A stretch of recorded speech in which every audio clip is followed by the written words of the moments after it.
Assalamualaikum warahmatullahi wabarakatuh. Alhamdulillah pada pagi hari ini Pondok Pesantren Al-Hidayah yang tepatnya ada di Desa Setu, Kecamatan Tarub, Kabupaten Tegal telah kedatangan tamu dari Presiden Tari Sufi Nusantara, yaitu Abayai Budi, yang semenjak tadi malam sudah datang kira-kira jam 1 atau jam 2, kemudian paginya dilanjutkan dengan perform tari sufi, kemudian setelah itu dilanjutkan dengan sarapan pagi, dan kali ini alhamdulillah diberi kesempatan untuk wawancara sambil ya ngopi, sambil rokok, sambil guyonan. Yang kami akan tanyakan yaitu seputar tentang tari sufi, melanjutkan di mana ketika hari malam Selasa kemarin itu kami sempat berkunjung ke rumah cinta Abayai Budi. Kemudian hari ini alhamdulillah Yai Budi membalas kunjungannya ke tempat ini, yang juga barangkali banyak kekurangannya dalam kami penyambutan. Kami minta maaf yang sebesar-besarnya. Kami hanya mengucapkan ahlan wa sahlan bihudurikum, dan semoga perjalanannya diberi keselamatan, keberkahan fidini wa dunya wal akhirah. Amin amin ya rabbal alamin. Pangapuntennya apa Yai? Ya. Yang kami perlu tanyakan tentang sedikit yaitu ulasan tari sufi yang identiknya tari sufi tersebut itu selalu disematkan kepada Syekh Jalaluddin Ar-Rumi. Identiknya seperti itu. Ya, kembali saya tegaskan di mana-mana bahwa tari sufi ini dipetik oleh Syekh Rumi karena bersumber atas sanad yang bersambung sampai ke Kanjeng Nabi atas tindakan dari Sayyidina Abu Bakar As-Siddiq radhiyallahu an, dan ini harus diketahui oleh siapapun dalam kaitan menerangkan tari sufi, di mana saat wahyu terakhir turun, yakni al-yauma akmaltu lakum dinakum wa atmamtu alaikum nikmati wa raditu lakumul Islam madina. Ini dipahami oleh sahabat, ini terakhir, ini ayat terakhir temurun, dan suasana Gus Azam menjadi sedih karena terasa Nabi mau pamit, karena ada statement dari Allah, akmaltu lakum, sudah sempurna. Nah, di tengah kesedihan itu kemudian Nabi bersabda, yuhsyarul mar'u ma'aman ahabba.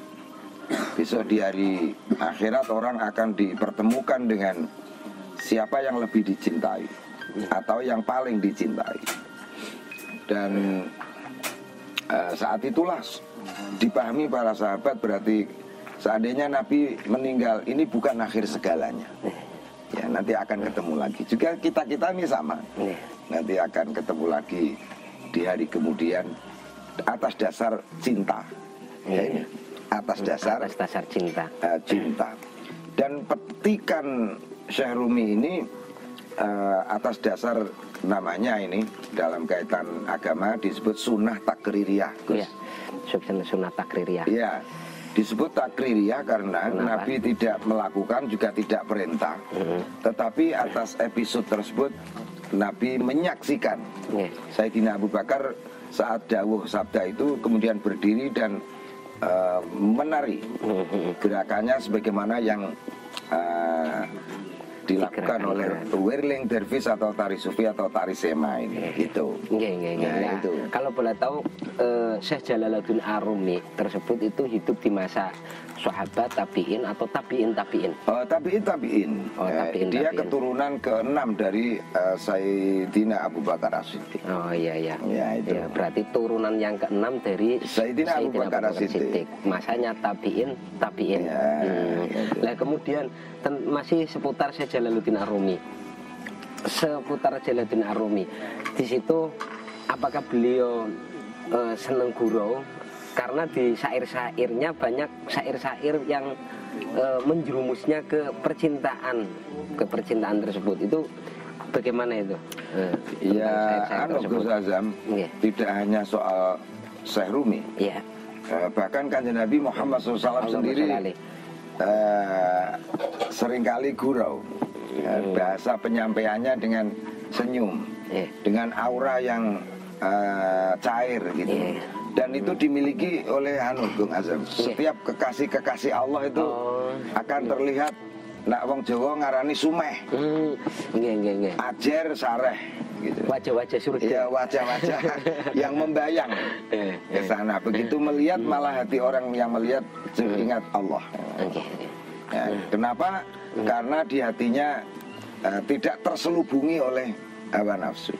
Nah, disitulah kejernihan hati akan menampak pada aura, pada aura wajah yang menunjukkan yang cair dengan penuh senyum dan suka gurau. Ya, satu misal, orang sepuh datang ke Nabi, ya Rasul, apakah di surga besok ada orang seperti saya? Oh, enggak ada, Mbah.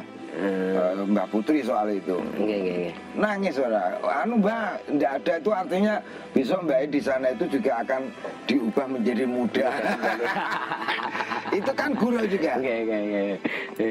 Dan Syekh Rumi sendiri ketemu dengan gurunya Syekh Syamsuddin Tabriz, itu dikenal guru yang nyentrik, suka guyon, suka guyon maton tentu.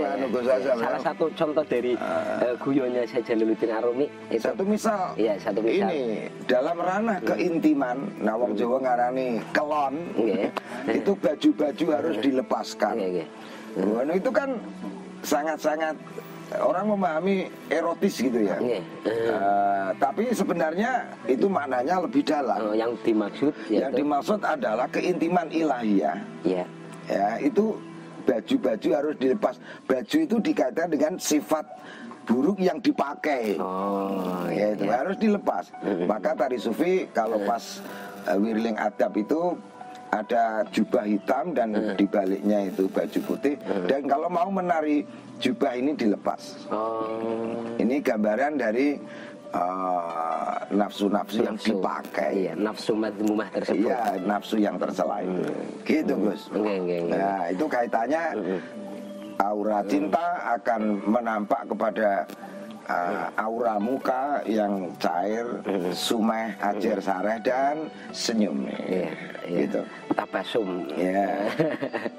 Kemudian berkaitan dengan kedatangan pun jenengan ke Pondok Pesantren Al Hidayah ini, kami minta sambutan sedikit tentang Majelis Al Hidayah, bagaimana dan bagaimana itu. Ya, tentu di mana-mana ya nih Gus Azam. Saya lihat di Indonesia itu ada jutaan majelis dan pesantren, juga jutaan orang hafid Quran, juga macam-macam ya, peziarah ke Mekah Madinah, dan itu bagian dari salah satu titik, yakni di pesantren Al Hidayah.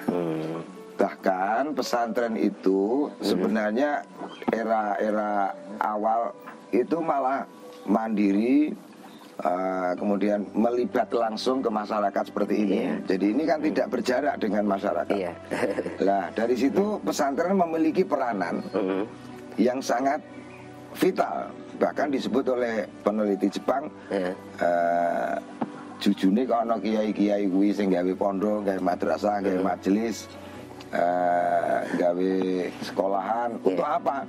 Untuk menjadi ruang bagi masyarakat, juga anak-anaknya aman. Aman dari apa? Aman dari arus global yang kadang memang canggih, tapi ada yang membawa efek dekadensi moral. Karena dunia hanya dalam genggaman, Gus Azam. Ini orang kan tinggal pilih ini, milih mana ini, antara ini yang saru atau rusa. Nah ini saru atau rusa, apa yang milih yang ma'ruf, yang bagus, ini tinggal pilih. Ya, jadi pesantren ini saya pandang akan menjadi ruang Ya. pertemuannya seduluran, juga bisa pertemuan menemukan formulasi jaringan ekonomi bisa, dan membangun peradaban masyarakat. Ya, alhamdulillah. Begini dekat, jadi ini pondok sangat terbuka. Orang juga bisa lalu lalang lewat sini, tembus sana, dan berhadapan dengan masyarakat luas ini. Ya, ini yang dimiliki oleh para kiai sejak dulu, bahwa pesantren memiliki, kalau didiagramkan Gus Azam itu koyok caping itu. Bawah ini umat, lah pucuk ini kiai. Umat ini dengan strata yang beda-beda, entah gento atau bajingan apa, memiliki garis ke puncak ini. Walau belum katakan melakukan sembahyang atau apa, ini artinya wis nyantel sama kiai itu. Tidak selus, ada yang lebih dekat, ada yang lebih dekat. Nah, gitu. Posisinya diagram caping.